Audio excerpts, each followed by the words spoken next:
El mensaje de hoy lo titulé El prisionero feliz Amén, Señor. o el encarcelado feliz o el esclavo feliz. Alguien que está privado de libertad, pero está feliz, está tranquilo. Y algunas reflexiones preliminares. Consecuencia de esto, una falsa percepción de libertad. El sistema mundano le ha hecho pensar a la sociedad que es libre. ¿En qué sentido? En el sentido de que puede escoger. Puede escoger la pasta de dientes, puede escoger la bebida, el sabor que quiere, puede elegir si viaja en avión, si viaja en tren.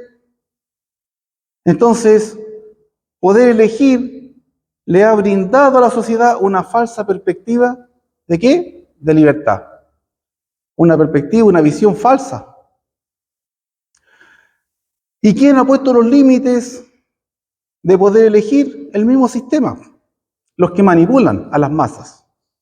Porque si bien en el pasado la esclavitud era por medio de grilletes, de cadenas físicas que limitaban a las personas, las enjaulaban literalmente, ahora el control de masas es por métodos más eficaces, más sofisticados. Y así vemos que una forma de tener a un prisionero feliz o a un esclavo feliz es teniéndolo en la ignorancia de que es un esclavo. Que no sepa que es un esclavo. Entonces, si no sabe que es esclavo, va a vivir una vida feliz. La segunda forma de ser un prisionero o un esclavo feliz es que sea un esclavo o prisionero conforme. Mira, te vamos a dar cierta garantía, te vamos a dar ciertos beneficios y tú vas a poder vivir. O sea, va a ser un esclavo consciente de que es esclavo, pero va a estar conforme. ¿Se comprende? Son las dos maneras que yo he encontrado en la palabra de cómo un esclavo puede llegar a ser feliz. Porque en el razonamiento, ¿cómo podría un esclavo ser feliz si es esclavo? ¿Cómo se podría ser feliz siendo un esclavo, ser un prisionero? Pero vamos a ver que el común de las personas en este mundo vive una, entre comillas, pseudo o falsa felicidad y es así. Algunos ignorando que son esclavos y algunos sabiendo lo que lo son, pero viviendo una falsa felicidad. Porque ¿cuál es el eslogan que el sistema mundano ha implantado? Usted merece ser feliz. Y esa es la mentira más grande. Así es, Señor. Es la mentira más grande. Pero ha tenido mucho éxito Satanás implantando eso. ¿Sabe por qué es mentira? Porque usted merece más que eso. Por eso es mentira. Hay algo más que ser feliz en esta vida, porque es algo que trasciende a este mundo, a esta vida. Y la felicidad es efímera. La felicidad es temporal. Son momentos, son instantes. Si usted toma un cronómetro y va tomándole el tiempo a todos los instantes de felicidad en sus años de vida, va a tener un par de minutos. Son minutos. Y si merecemos ser felices y vinimos a este mundo a ser felices, entonces todos morimos frustrados. Porque si vinimos a vivir 60, 70, 80 años para tener 40 minutos de felicidad, ¿qué contradicción más grande? Bueno, eso es porque es mentira. No vinimos a este mundo para ser felices. Vinimos a alcanzar la vida eterna en Jesucristo. Y eso es mucho más que venir a este mundo a ser feliz. porque es algo que trasciende esta vida. Incluso si llegáramos en este mundo a alcanzar una felicidad terrenal, se acaba. Sería un instante, un pestañear. Y tenemos un alma que es eterna. Qué triste sería solamente haber alcanzado una felicidad temporal y vivir eternamente alejado del Dios Todopoderoso. Pero ha tenido mucho éxito esta frase de que usted merece ser feliz, o usted se lo merece, o etcétera. Y en base a eso han salido muchos eslogans y muchas frases convincentes que han llevado a personas a sobreendeudarse y a suicidarse. ¿Por qué? Porque las convencieron de que merecían ser felices, de que merecían esas vacaciones, de que merecían ese vehículo, ese auto. No, si yo me lo merezco, me lo merezco. Bueno, ¿para qué nos vamos a preguntar si Satanás tiene éxito mintiendo y engañando al mundo? Tiene éxito, ¿no es cierto? Vamos a ver un caso o un ejemplo, pero es un ejemplo real, así que es un caso de esclavos felices en la palabra. Los invito a ir al libro de Éxodo capítulo 16. Éxodo capítulo 16, y vamos a ver los primeros 3 versículos.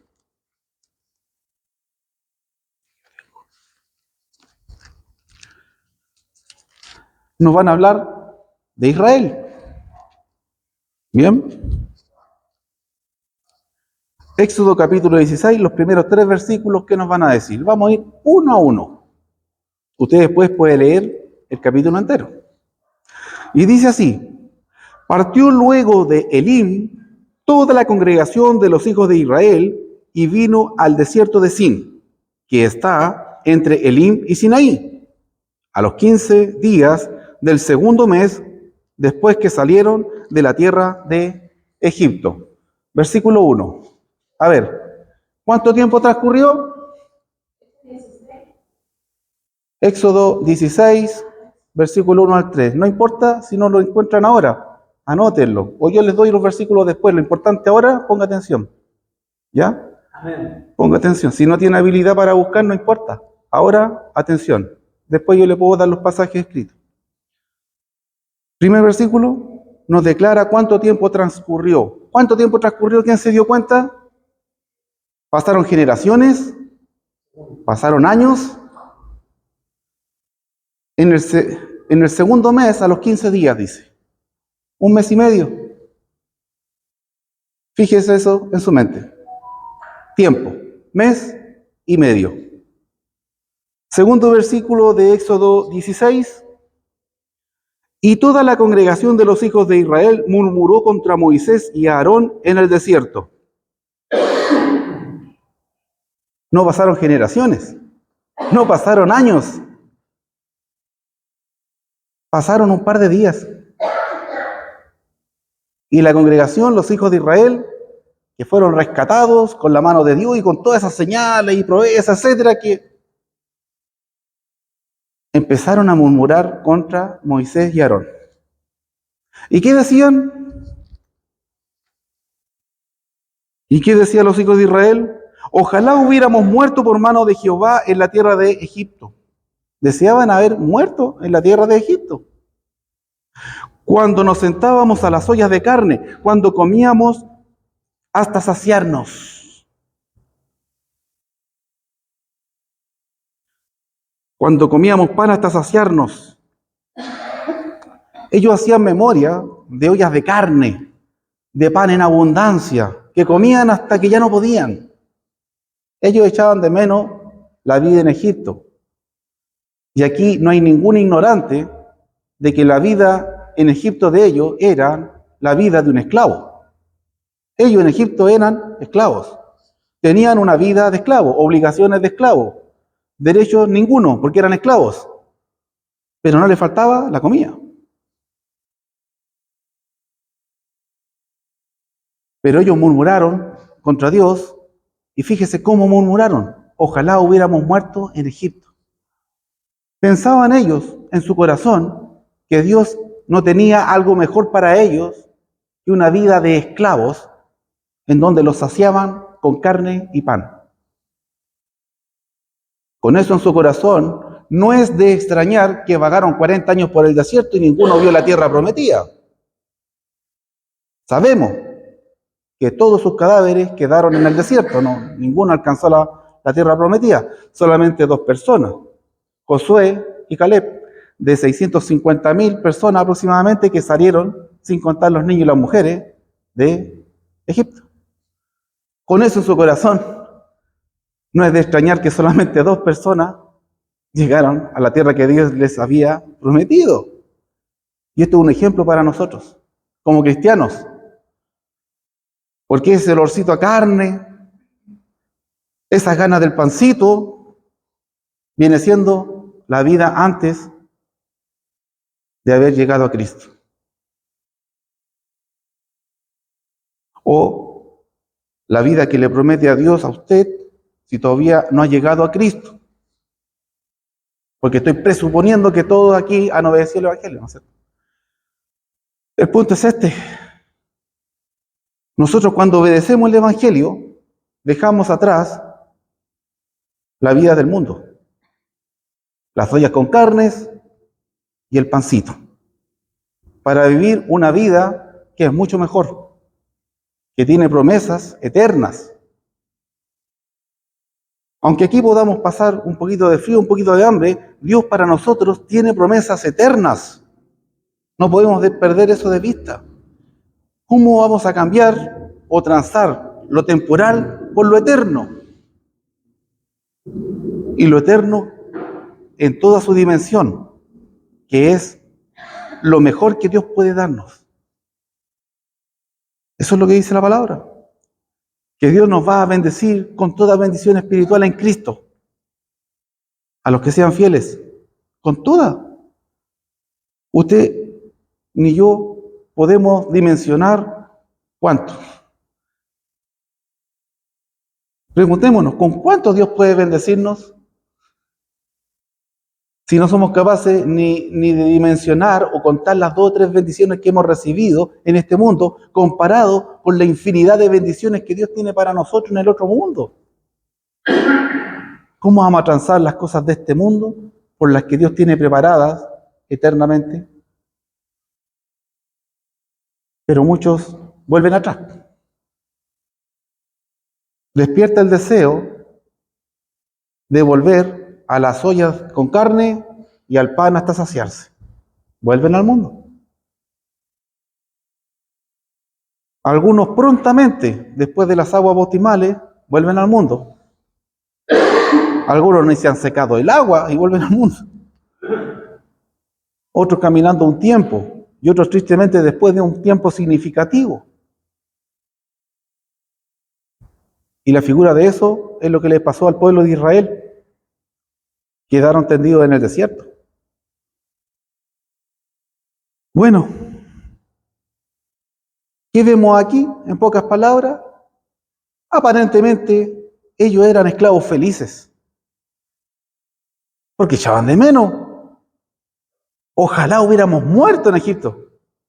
O sea, con mayor razón preferían vivir en Egipto si preferían morir en Egipto que estar ahí, con mayor razón vivir. ¿Sí o no? Preferir ser esclavo que ir caminando hacia la tierra que Dios les tenía prometido. Qué inexplicable, qué insensatez, ¿no es cierto? Añoraban volver a Egipto. Las cadenas que Dios había cortado, las andaban buscando para pegarlas, juntarlas de nuevo. Así espiritualmente algunos.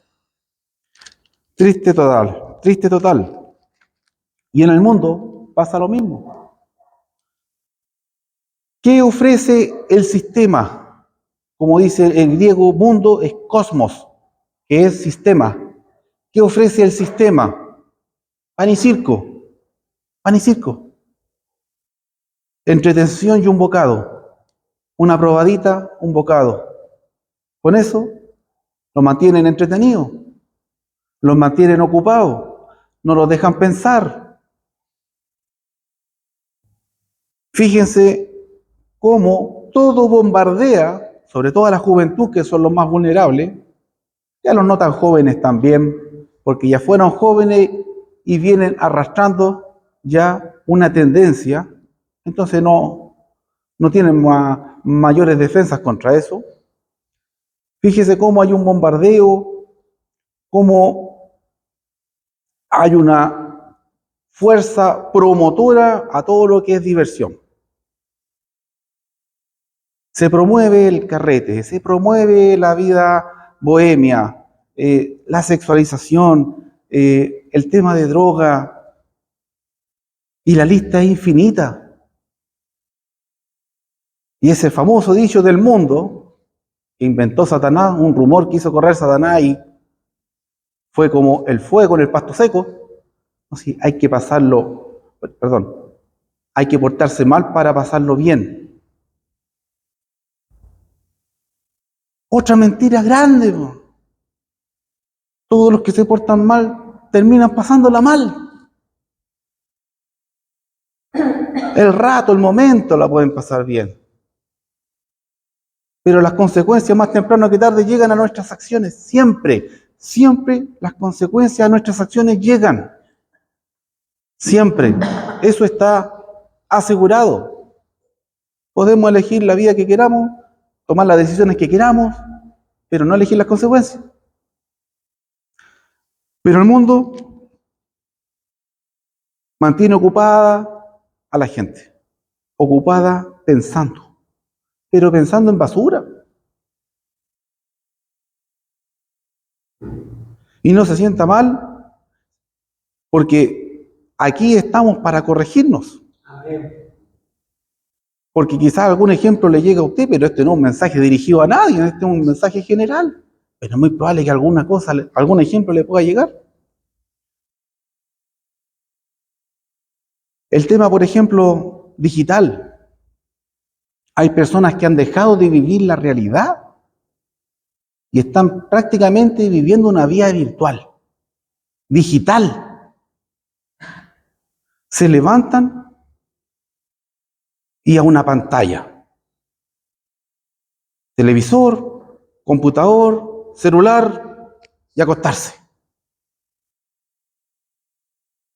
Se levantan, celular, computador, monitor, tele, acostarse. ¿Eso no es esclavitud? ¿Esclavos de las pantallas? Claro. Una vida ficticia, una vida de fantasía, hermano. Hablan del metaverso, del mundo virtual. ¿Y qué genera eso? Adicción. Y ahí tienen amigos virtuales y ciudades virtuales y reinos virtuales y todo virtual. Y cuando se sacan las gafas de realidad virtual o simplemente se despegan de la pantalla, no hay nada. Porque todo eso es ficción. Pero ¿cuántas horas en eso, hermano? ¿Cuántas horas en eso? Horas y horas. Improductivas totales. ¿Y cuántos minutos dedicados a la palabra en el día? ¿Y cuántos minutos dedicados a la oración en el día? ¿Y cuántos minutos dedicados a un hermano en cualquier necesidad que sepamos que pueda tener en el día?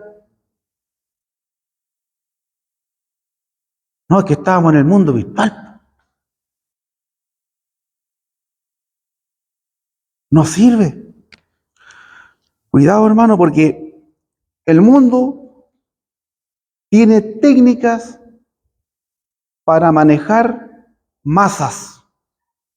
Ya las armas, las bombas, las cadenas, antiguamente llegaban los colonizadores o los saqueadores, les digo yo, con armas y controlaban, ¿no es cierto?, a pueblos aborígenes y le robaban el oro, lo saqueaban todo con armas, con fuerza. Ahora el control de masa es más sofisticado. Le controlan la mente. Controlan la mente, hermano. ¿Qué dice la palabra? Romanos 12, por ejemplo. Usted va allá, pasaje maravilloso, que el Señor quiere renovar nuestra forma de pensar para que cambiemos nuestra forma de vivir. ¿Pero qué está haciendo Satanás? Lo mismo, pero no para que vivamos conforme a la voluntad de Dios, sino conforme a la de Él. ¿De dónde saco esta idea? Segunda de Pedro. Segunda de Pedro, capítulo 2, versículo 19. Es interesante lo que nos dice.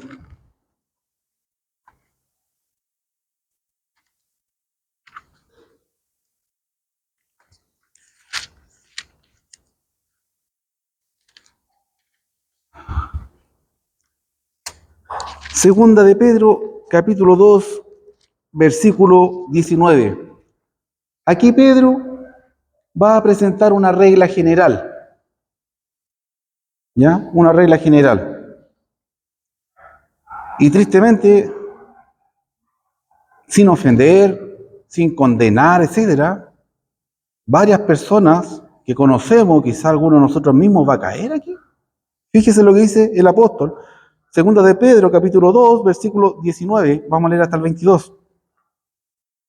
Hablando el apóstol dice: les prometen libertad y son ellos mismos esclavos de corrupción, porque el que es vencido por alguno es hecho esclavo del que lo venció.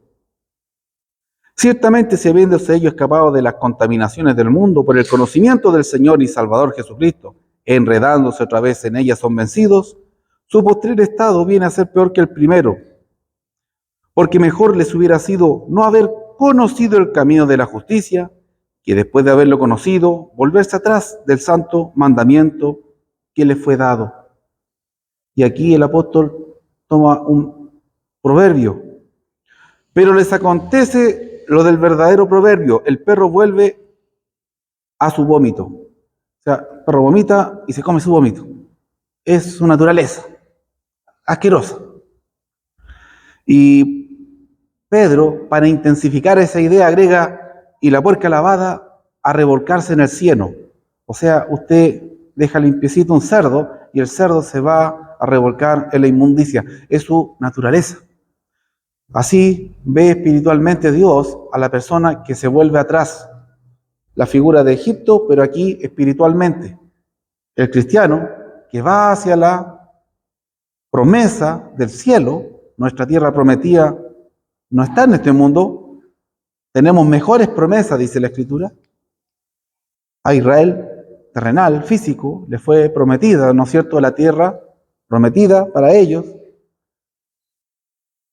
Pero para nosotros el cielo es la tierra prometida.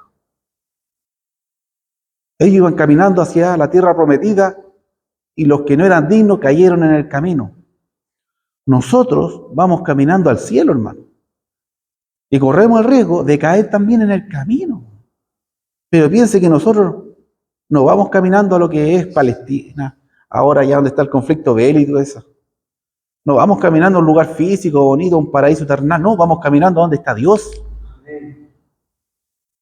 Y tenemos el riesgo siempre, la posibilidad de caer si perdemos de vista nuestro objetivo, el blanco. Aquí lo dice Pedro. Los que van caminando hacia la eternidad con Dios tropiezan, se detienen, se devuelven, etcétera, renuncian a este caminar. Mejor no hubieran conocido el camino, porque es esta misma figura, la del perrito o la del chanchito. Da asco, es verdad, da asco, pero es que esa es la figura. Es súper sincero. La palabra de Dios es siempre sincera, directa.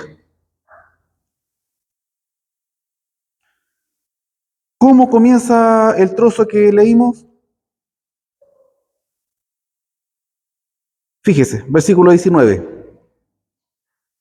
El que es vencido por alguno es hecho esclavo del que lo venció. El que es vencido por alguno es hecho esclavo del que lo venció. Esta es una regla general. Y así, por ejemplo, la Biblia habla de ser esclavo del vino. Hay una frase, por ejemplo, de ser esclavo del vino. Hoy día podemos extender esa idea a miles de cosas. Ser esclavo de la droga, ser esclavo de la pornografía, ser esclavo de prostitución, ser esclavo de la envidia, ser esclavo de la codicia. ¿Sabe? Es infinita la lista. Pero si algo a usted lo controla, algo o alguien a usted lo controla, usted pasa a ser esclavo de aquel que lo doblegó o de aquello que lo doblegó. Si vamos a ser esclavos de alguien, del único que conviene es de Jesucristo. Amén, Señor. Lo único que tiene promesa de vida eterna, lo único que realmente tiene promesa de algo bueno es ser esclavo de Cristo. Todo lo demás es perdición. Todo lo demás es destrucción, hermano. ¿Qué más dice? Su postrer estado viene a ser peor que el primero. Sí, es triste. Es triste. Peor que el primero. Mire, ¿qué es peor? Y por favor esto visualícenlo, hermano. ¿Qué es peor que alguien que no conoce a Cristo? ¿Qué es peor que un pecador perdido? Un cristiano que no persevera. Eso es peor. Terrible, hermano. Terrible. Por eso pone los ejemplos que pone, ¿verdad? Bueno.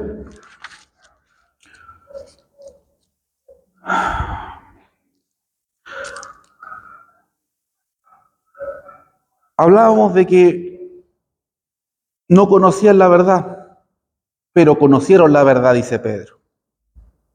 Se escaparon de esa esclavitud. O sea, lo que hizo la diferencia en ellos fue no conocían el Evangelio y lo pasaron a conocer.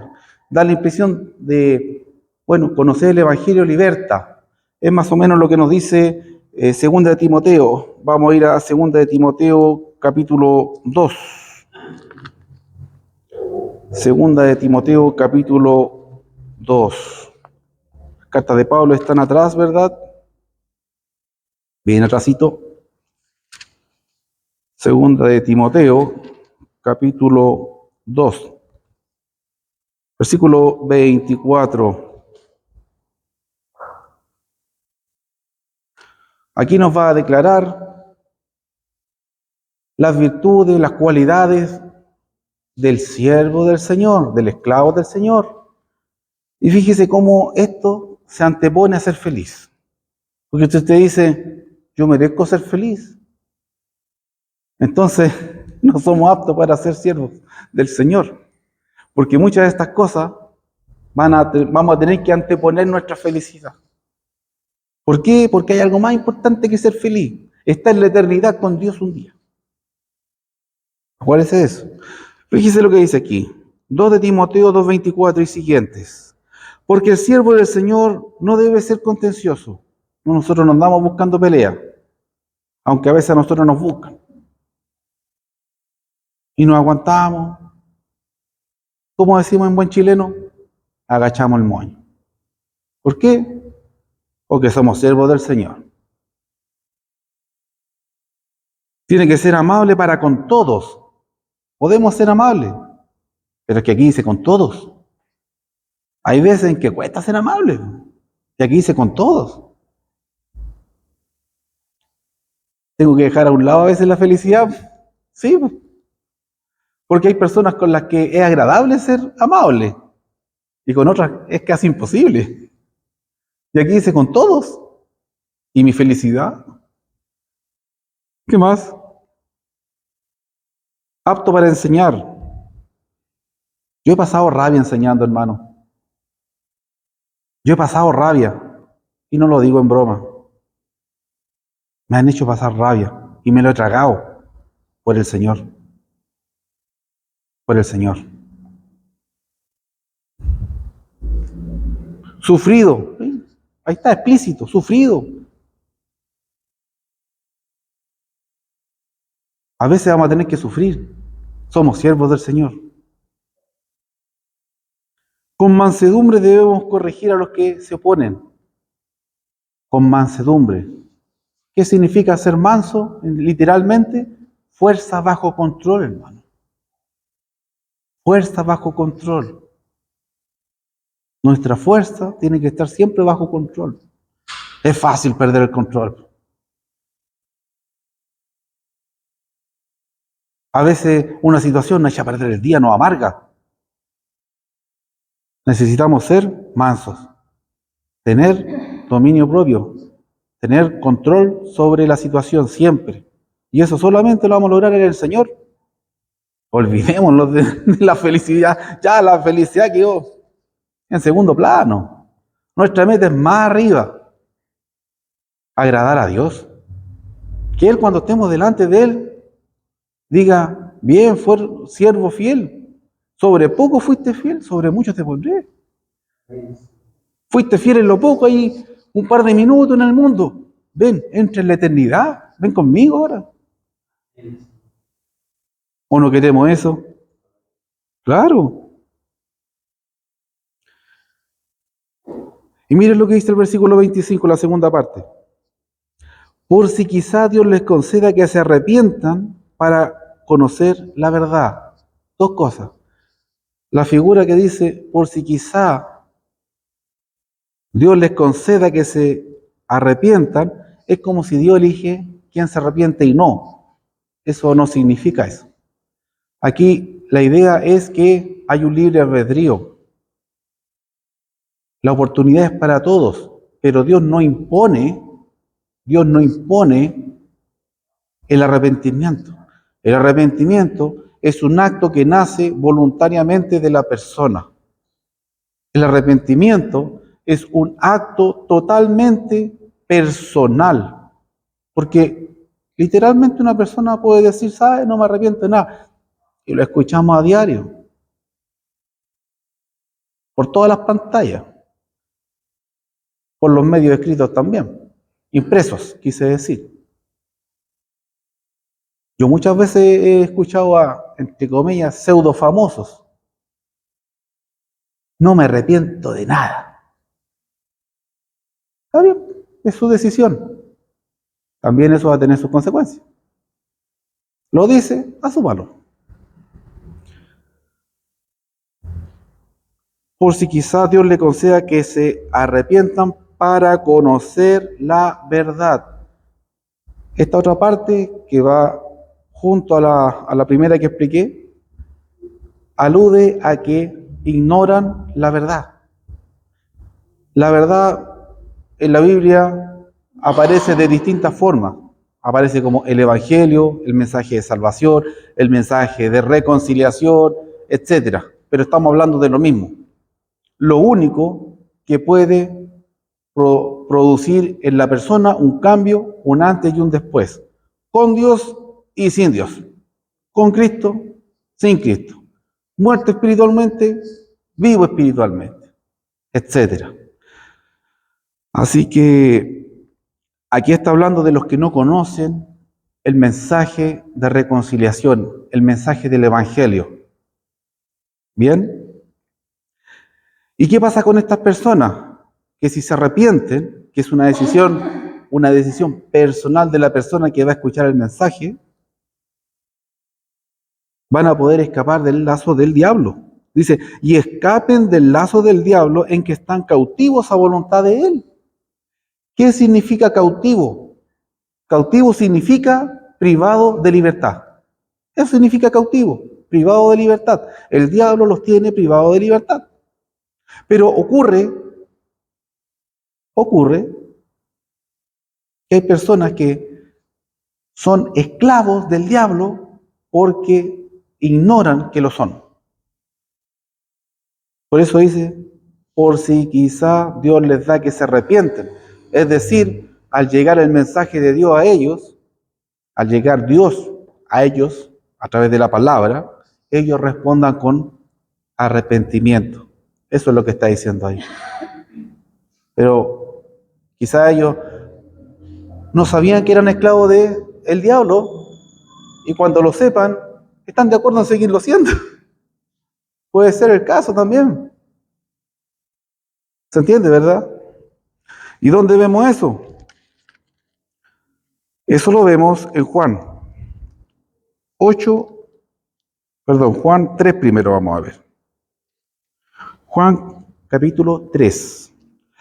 Vamos a ver bueno, dicen que es el versículo más conocido del mundo. Juan 3, ¿usted sabe cuál ya? Juan 3, 16 y 17. Y quizás yo lo digo como chiste, pero no es chiste. Este versículo aparece en los llaveros, en los lápices, en los stickers para poner atrás de los vehículos. El 16 y 17. Este es el versículo estrella. Y este es el que conoce toda la gente de memoria. Pero los otros tres los borran, porque si no, no venden nada. Y ahora vamos a ver por qué.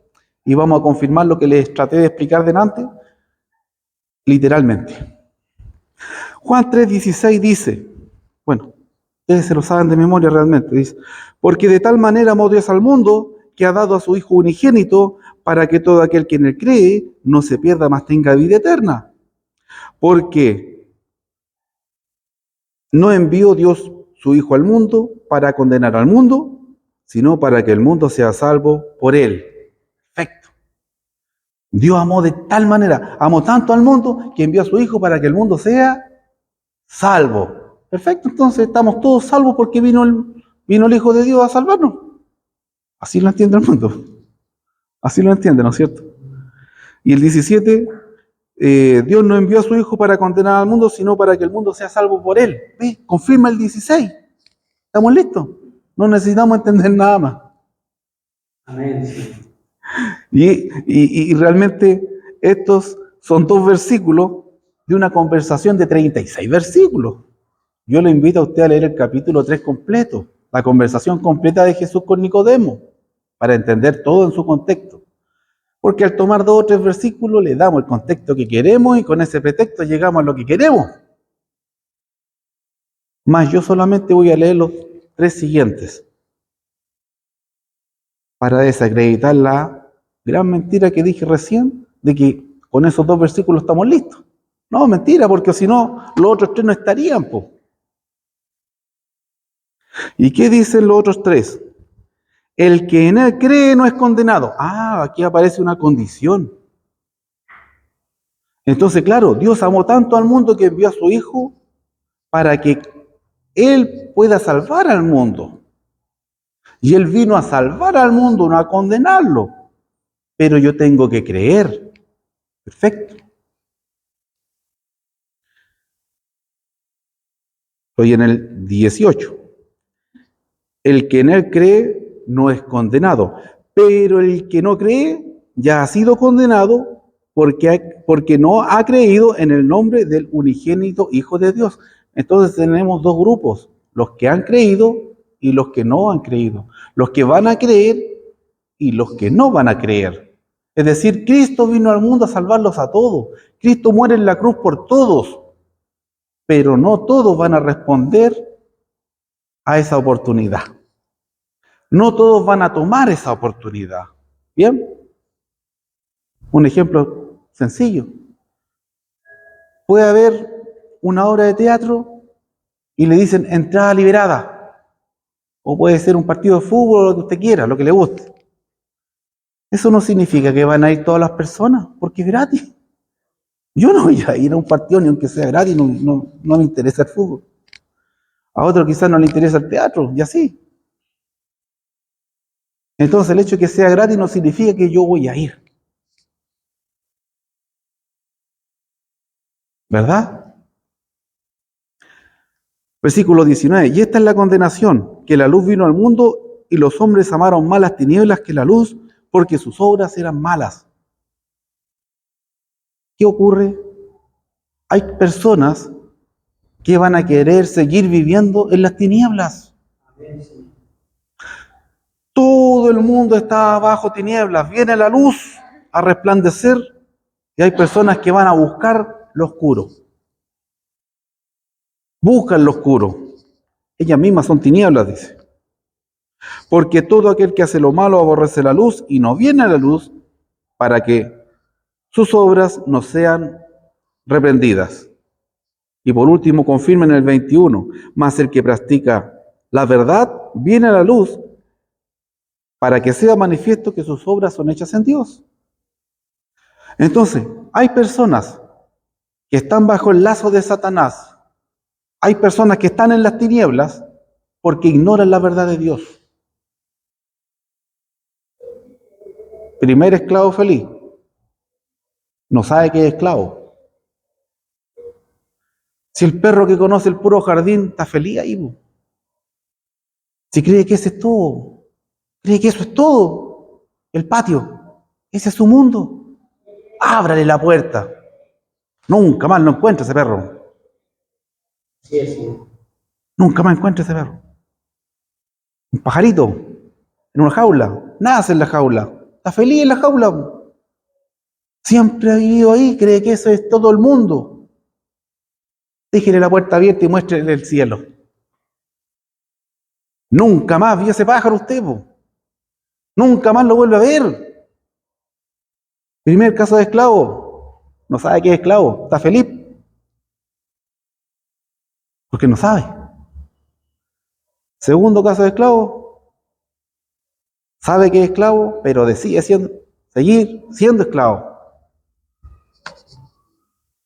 Resplandece la luz sobre él, pero sus obras siguen siendo malas, porque él decide seguir viviendo en las tinieblas. Hay personas que se le va a predicar la palabra y va a decidir seguir siendo esclavo. Hay personas que son esclavos del pecado, que están bajo el lazo de Satanás, pero no porque ignoran el Evangelio, sino porque no lo quieren obedecer. Segundo caso de esclavo. El esclavo feliz, el prisionero feliz. La batalla en este mundo, hermano, no es eterna. Es dura. Es dura. Los valientes van a llegar al cielo. Los valientes en Cristo van a llegar al cielo. Estamos en una guerra, estamos en una lucha, dice la palabra, hermano. Pero esta batalla no va a ser para siempre. Las consecuencias sí. Las consecuencias de esta batalla van a ser eternas. Por eso no nos podemos conformar con menos que el éxito. No nos podemos conformar con menos que el éxito en Cristo, hermano. Porque si nos rendimos aquí, gana Satanás. Gana Satanás. Gana un alma con él en la eternidad. Esta lucha, hermano, es cruda. Todos los días en este mundo, injusticias. Vivimos injusticias, hermano. Es un mundo injusto. Es un mundo terriblemente injusto, hermano. Pero ¿dónde mora la justicia? ¿En este mundo? ¿No dice la palabra que es en los cielos? ¿Usted quiere vivir un día donde mora la justicia? Entonces tenemos que estar trabajando para un día estar ahí, haciendo o esforzándonos en hacer la voluntad de Dios. Que Dios bendiga su palabra, que Dios bendiga su iglesia, hermano.